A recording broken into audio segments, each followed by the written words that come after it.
Thoughts can keep you down, pushing deep until you drown, or they can keep you up strong, focused on the now.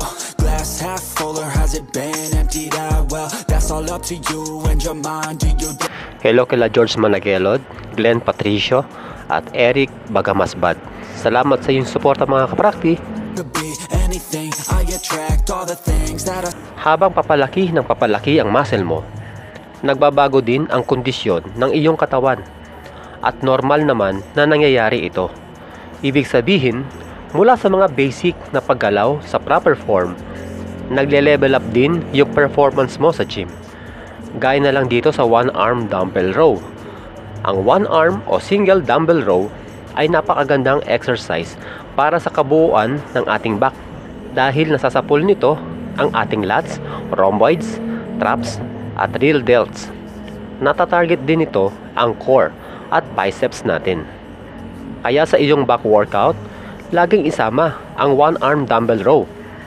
Pero magiging epektibo lang yan kung nagagawa mo ng tama ang exercise na ito. Kung ikaw ay baguhan, magsimula ka muna sa basic form. Kung kaliwang kamay ang may hawak na dumbbell, ang kanang tuhod ang nakapatong sa bench. Ipwesto naman ang kaliwang paa kung saan komportable nyong mababalanse ang inyong katawan. Mula sa pagkakahawak nyo ng dumbbell, itukod sa bench ang kanang kamay. Naka-chest out at naka-arko din ang lower back. Ito ang starting position ng one-arm dumbbell row. Mula sa starting position, hilahin o hatakin ang dumbbell pataas o papunta sa inyong likuran. Subalit tandaan na ang kamay ay tagahawak lang ng dumbbell. Huwag kayong kumuha ng puwersa o lakas dito. Sa halip, sa siko kayo kumuha ng puwersa. Sa paghatak ng dumbbell, huwag ilalayo sa gilid ng katawan ang siko.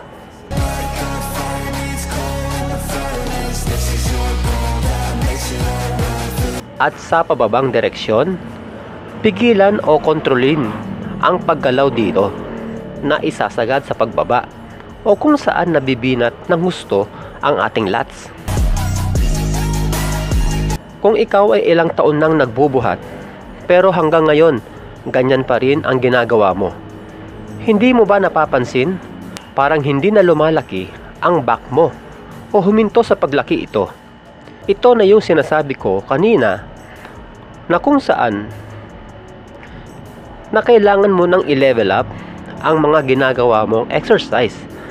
Bagamat tama naman yung basic na form, subalit naghahanap na ng panibagong paggalaw o technique ang katawan mo para manumbalik ang muscle pump at muscle soreness ng iyong back upang magtuloy-tuloy sa paglaki ito.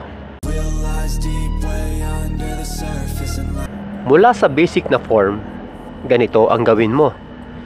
Sa pababang direksyon, mas ibaba mo pa ang iyong kamay kung saan sumasama na rin ang balikat sa pagbaba.